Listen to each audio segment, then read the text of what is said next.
Hi నమస్తే. నేను మీకు ఈరోజు వినిపించబోయే కథ దొందు దొంది. రచయిత సింహప్రసాద్ గారు. ఈ కథ స్వాతి సపరివారి పత్రిక డిసెంబర్ 16, 2016 సంవత్సరంలో ప్రచురించబడింది. నిద్రలేచి ఆవురిస్తేనే తలగడ క్రింద నుంచి స్మార్ట్ ఫోన్ తీసి సెల్ఫీ తీసుకున్నాడు రాంపండు. వెంటనే దాన్ని ఫేస్బుక్లో పోస్ట్ చేశాడు. స్నానాదులు ముగించి వచ్చేసరికి వేడివేడి పొంగడాలు ప్లేట్లో పెట్టి ఇచ్చింది తల్లి. వాటిని చూస్తూనే ఎగిరి గంతేశాడు. చిందులు తొక్కకరా, బాగుంటాయి తిను. అతగాడి అతి రియాక్షన్ భావం తెలియక అందామె. తినటం బాగుండటం ముఖ్యం కానే కాదు, మరేం ముఖ్యంరా? ఆమె బుగ్గలు నొక్కుని చోద్యం చూస్తుంటే ఒక ప్లేటులో పొంగడాలు అందంగా సర్దాడు. ప్లేటు పట్టుకొని తల్లి దగ్గరికి వెళ్ళి సెల్ఫీ దిగాడు. ఇది మామూలు పొంగడాలేరా? అమ్మమ్మ అలా అనకు, వీటి గురించి జనానికి తెలియదు. ఇంకో గంటలో ఎన్ని లైకులు వస్తాయో నువ్వే చూద్దువు గాని సంబరంగా చెప్పాడు. లైకులేవిట్రా, కేకుల్లాంటివా? వాటికంటే రుచిగా ఉండి మజా ఇస్తాయి. ఎవరో తరుముతున్నట్టు టిఫిన్ చేస్తుంటే సాయంత్రం 4ంటికి నీ పెళ్లి చూపులకు వెళ్ళాలి, గుర్తుంచుకో చెప్పింది తల్లి. అసలు మర్చిపోతేగా, అక్కడో 10 సెల్ఫీలు లాగిస్తా. నువ్వేం కల్పించుకోకు మమ్మీ, ముందే చెప్పేస్తున్నా అన్నాడు రాంపండు. నీ ఫోటోల పిచ్చి చూసి ఎర్రగడ్డ సరుకు అనుకుంటారేమరా అబ్బాయి. నో వరీస్ మమ్మీ, ఆ అమ్మాయి నా టేస్ట్ చూసి ఠపీమని పడిపోతుంది. ఎక్కడా? నా హాబీ ప్రేమలో. రాంపండు బైక్ తీస్తుంటే ఇంట్లోకి నల్లపిల్లి వచ్చింది. దానితో సెల్ఫీ దిగాలనిపించింది. వెంటనే రంగంలోకి దిగిపోయాడు. సెల్ పట్టుకొని దాని వెంటబడ్డాడు. అటు ఇటు ఉరికింది, తను ఉరికాడు. అది ఒక పట్టాన నిలకడగా ఉండట్లేదు. అయినా వదల్లేదు. గిన్నెలో పాలు పోసి గది మధ్యలో పెట్టాడు. అది తాగటానికి వెళ్తోంది కానీ ఫోటో తీయబోతే బెదిరి పారిపోతోంది. మొత్తానికి నానా తిప్పలు పడితేనే గాక దానితో సెల్ఫీ దిగి శుభోదయం అంటూ వాట్సాప్లో పోస్ట్ చేశాడు. జనం తిట్టుకుంటూ ఎలాంటి కామెంట్లను విసురుతారోనని ఊహించుకుంటూ నవ్వుకుంటూ షాప్కు బయలుదేరాడు. దారిలో గేదెల మంద కనిపించింది. ఇవాళేమిటి అన్నీ వెరైటీ దృశ్యాలు ఎదురొస్తున్నాయి అనుకుంటూ బైక్కి స్టాండ్ వేశాడు. ఆ మధ్య శవంతో సెల్ఫీ దిగి సోషల్ మీడియాలో పోస్ట్ చేశాడు.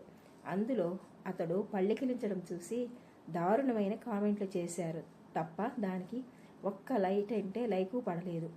ఆ అపప్రద నుంచి బయటపడడానికి వెరైటీగా ఏది కనిపించినా వదలట్లేదు రాంపండు. బాబు ఓ ఫోటో దిగుతాను, కాస్త వాటిని ఆపుతావు అన్నాడు రాంపండు. రాంపండు వంక అదోలా చూసి ముందుకెళ్ళి వాటిని ఆపాడు పశువుల కాపరి. గేదెల ముందుకెళ్ళి మోకాల మీద కూర్చుని ఓ 10 సెల్ఫీలు ఠపీమని తీసి చూసుకున్నాడు. ఎలాంటి ప్రత్యేకత కనిపించలేదు. నేను ఆ పైన రోడ్డు మధ్యలో కూర్చుంటాను, నువ్వు వీటిని కదిలించు, బ్యాక్గ్రౌండ్లో అవి స్లోగా వస్తుంటే ఫోటోలు తీసుకుంటాను. అతడు తలూపడం ఆలస్యం. కొంచెం ముందుకెళ్ళి మోకాళ్ళ మీద కూర్చుని సెల్ కెమెరాతో సిద్ధంగా ఉన్నాడు. కాపరి పశువులను కొంచెంగా అదిలించాడు. కానీ ఒక దున్నపోతు అతిగా రియాక్ట్ అయి రయ్యమని దూసుకొచ్చింది. అడ్డొచ్చిన రాంపండు వీపు మీద పొడి చేసి పడేసి తొక్కుకుంటూ వెళ్ళిపోయింది. మిగతావి డిటోగా వెళ్ళిపోయాయి. క్రింద పడ్డా అవి తొక్కేస్తున్నా లెక్క చేయకుండా చకా సెల్ఫీలు తీస్తూనే ఉన్నాడు రాంపండు. అయ్యో అంటూ అక్కడ జనం మూగారు. రాంపండుని కసాబిసా తొక్కేశాయి. ఎమికలు విరిగాయేమో పాపం అంటూ అంబులెన్స్కి ఫోన్ చేశారు ఒకరు. ఏమయ్యా, ఎలా ఉంది, లేవగలవా? అలా తొక్కేస్తుంటే తప్పుకోవే. తాగినట్టున్నాడు. జనం మాటలు పట్టించుకోకుండా వీపు మీద పడిన పశువుల కాలిగిట్టల ముద్రలు తన ముఖము జాయింట్గా ఫోటోలో బంధించడానికి నానా తంటాలు పడసాగాడు. కొందరు పిచ్చిగా, కొందరు చోద్యంగా, మరికొందరు అయోమయంగా చూస్తుండిపోయారు. ఇంతలో అంబులెన్స్ వచ్చింది. అతన్ని లోపలికి ఎక్కిస్తూ వీపు మీద, చెవుల ప్రక్కన, చేతుల మీద బాగా తొక్కేశాయి. 6 అడుగులున్న వాటి కాళ్ళ క్రింద ఎలా పడ్డావు? నర్సు ఆశ్చర్యపోతూ అడిగింది. అతడు ఆమె మాటల్ని పట్టించుకోలేదు. తీసిన సెల్ఫీల్లోని మంచివి సెలెక్ట్ చేసి ఫేస్బుక్, వాట్సాప్లలో పోస్ట్ చేస్తుండిపోయాడు. బుగ్గలు నొక్కున్నారు నర్సు, అటెండెంటు. ఫోటోలు చూస్తూనే రాంపండు మిత్రులు ఆసుపత్రికి పరిగెత్తుకొచ్చారు. ఎలా ఉందిరా అడిగారు ఆదుర్తాగా. సెల్ఫీలు డేరింగ్గా ఉన్నాయి కదూ. ఇప్పటికీ 123 లైక్లు, 34 కామెంట్లు వచ్చాయి. కళ్ళు మెరిసిపోతుంటే చెప్పాడు రాంపండు. తల పట్టుకున్నారు వాళ్ళు. నీ సెల్ఫీ పిచ్చి తగలయ్యా, వాటి కోసం ఇంత సాహసం చేశావా? నవ్వాడు. మీలాంటి వాళ్ళు బొంగమీతి పెడుతూనో, బాతు మొహంతోనో, కుక్కలతోనో, బల్లులతోనో దిగుతారు. మన ప్రత్యేకత వేరు. నా ఫోటోలని వెరైటీగా, న్యాచురల్గా, గొప్పగా అదురుతాయిరా. అందుకే మీకు ఎవరికి రానని లైకులు నాకు వస్తున్నాయి. శవంతో కూడా సెల్ఫీ దిగిన ఏకైక వీరుడివి కదా అంటూ నవ్వేశారు. ఇంకెప్పుడు ఇలాంటి విపరీతాల జోలికి పోకు. సముద్రం దగ్గర, రైల్వే స్టేషన్లోనూ హై వోల్టేజ్ వైర్లున్న చోట దిగితే చాలా ప్రమాదం రా రాంపండు అని హెచ్చరించాడు నంద. చూస్తుంటే మనోడు శోభనం గదిలోంచి సెల్ఫీలు తీసి పంపేటట్టున్నాడు. గోపి కామెంట్ చేశాడు. గుడ్ ఐడియా, తప్పకుండా పంపుతాను. కానీ టైం ఎంత అయిందిరా? 2 అయ్యింది. ఏం బాబోయ్, 4ంటికి పెళ్లి చూపులకు వెళ్ళాలి.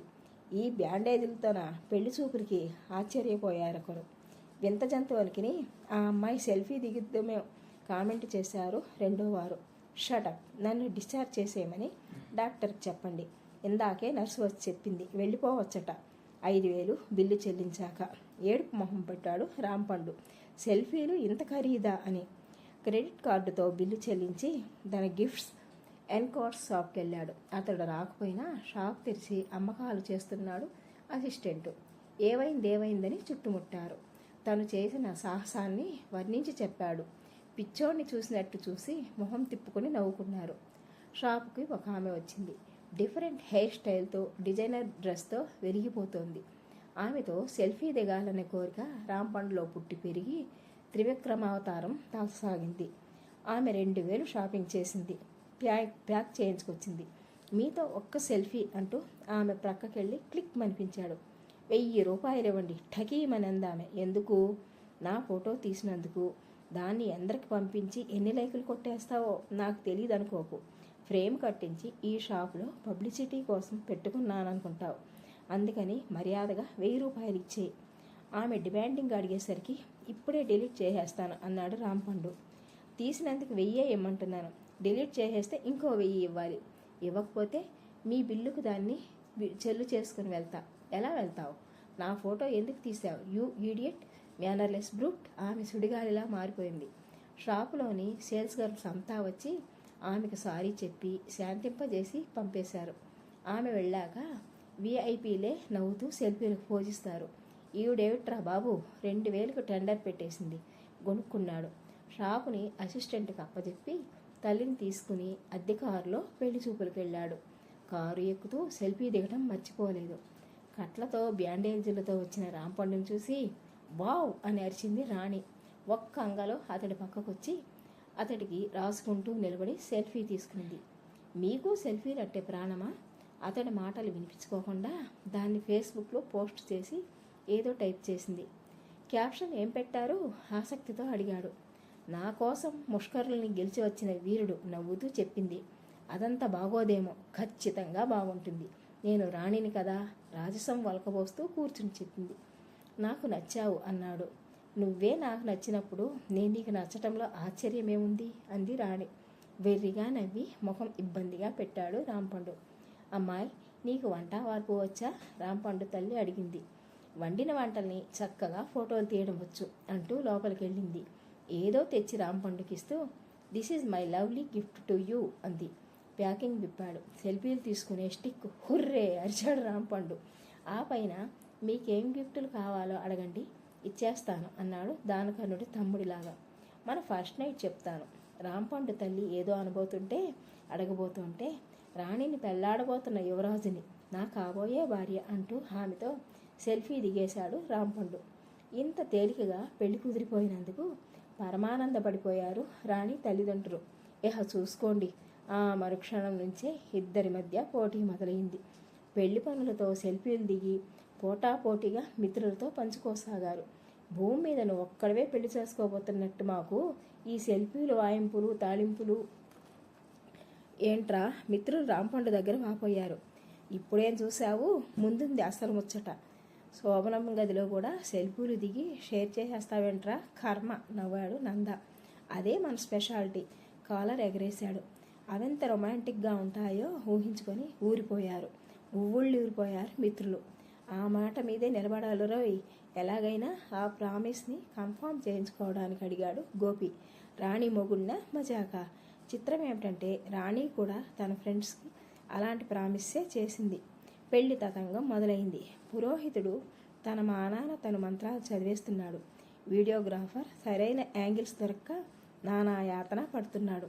అతిథులు ఇదేం పెళ్లిరా బాబు అని కనుగుడ్లు మిటకరించి చూస్తున్నారు. అమ్మలక్కులు ఈ విడ్డూరం ఎక్కడా చూడలేదు బాబు అనుకుంటూ బుగ్గలు నొక్కుంటున్నారు. ఎవరినీ ఏమీ పట్టించుకోకుండా స్మార్ట్ ఫోన్లని స్టిక్కుకు తగిలించి చకాచకా సెల్ఫీలు దిగేస్తున్నారు. రాణి రాంపండు అంతటితో ఆగట్లేదు. ముఖ్యమైన బంధుమిత్రులంతా పెళ్లికొస్తున్నా సరే, పెళ్లి చూస్తున్నా సరే టకాటకా సోషల్ మీడియాలోకి సీరియస్గా పోస్ట్ చేసేస్తున్నారు. జీలకర్ర బెల్లం పెట్టించుకుంటూ, తాళి కడుతూ, కట్టించుకుంటూ, పూలదండ వేస్తూ, వేయించుకుంటూ, సప్తపది నడిపిస్తూ, ప్రతి దానికి బ్రేకులేస్తూ సెల్ఫీల మీద సెల్ఫీలు దిగసాగారిద్దరు. పెళ్లి చేసుకుంటూ సెల్ఫీలు దిగుతున్నారా, సెల్ఫీలు దిగటానికి పెళ్లి చేసుకుంటున్నారా అని అనుమానం వచ్చి బుర్రగోక్కున్నాడో పెద్ద ఆయన. మొత్తానికి పెళ్లి కార్యక్రమం చెరో 100 సెల్ఫీలతో ముగిసింది. ఆ మర్నాడంతా ఇద్దరు తమ తమ ఫోటోలు యాంగిల్స్ పోల్చుకుంటూ గడిపేశారు. ఆ రాత్రే శోభనం. ఇద్దరు మిత్రులు ఐప్యాడ్స్ స్మార్ట్ ఫోన్లు పట్టుకుని ఫేస్బుక్ అప్డేట్స్ కోసం ఉత్కంఠగా ఎదురుచూడసాగారు. పెళ్లి కాని వారి ఒంట్లో నుంచే కాదు, పెళ్ళైన వారి నుంచి కూడా ఆవిలు రాసాగాయి. లక్కీ ఫెలో, భలే జోడీ దొరికింది. ఇద్దరికిద్దరు ముద్దు ముచ్చట్లతో చెలరేగిపోతారు. వాటిని సెల్ఫీలలో బంధిస్తూ రెచ్చిపోతారు. తొలి కౌగిలి, తొలి ముద్దు, వావ్ ఎంత రొమాంటిక్గా కనిపిస్తాయో అనుకోసాగారు. అలంకరించిన శోభనపు మంచంతో సెల్ఫీ దిగి పంపాడు రాంపండు. పిమ్మట రాణి సిగ్గుల మొగ్గై రాగా సమీపించాడు. ఆమె సెల్ఫీ తీసుకుంది. పిమ్మట మూసిన తలుపుల ముందు నిలబడి ఇద్దరు సెల్ఫీలు దిగి ఇరువురి మిత్రులకి పండగ చేశారు. నెక్స్ట్ అని ఊగిపోతూ గుటకలం రింగసాగాయి మిత్ర బృందాలు. పాల గ్లాసు ఇస్తూ పాలు షేర్ చేసుకుని త్రాగుతూ ఫోటోలు దిగి పోస్ట్ చేశారు. స్వీట్ నథింగ్స్ చెప్పుకునే ముందు నీకేం కావాలో కోరుకో, ఇచ్చేస్తాను. వరాలిచ్చే వేల్పు పోజులో కూర్చుని గొప్పగా అడిగాడు రాంపండు. ఏం వరం అడిగినా గింజుకోకూడదు. నో, ఏదైనా సరే ఇచ్చేస్తా. నీకోసం సెల్ఫీ హాబీ తప్ప ఏదైనా సరే త్యాగం చేయడానికి సిద్ధమే. అమ్మమ్మో, సెల్ఫీలు నాకు ప్రాణమే. అలాంటి కోరిక చేస్తే కోరను. యమ లక్కీనన్నమాట. కోరుకో డియర్ రాణి. అడిగింది ఇవ్వడానికి ఈ దాసుడు ఎవర్ రెడీ. మోకాలి మీద కూర్చొని 2 చేతులు చాపి నాటకీయంగా చెప్పాడు రాంపండు. అతన్ని లేవదీసి మంచం మీద కూర్చోబెట్టింది. గోముగా నవ్వింది.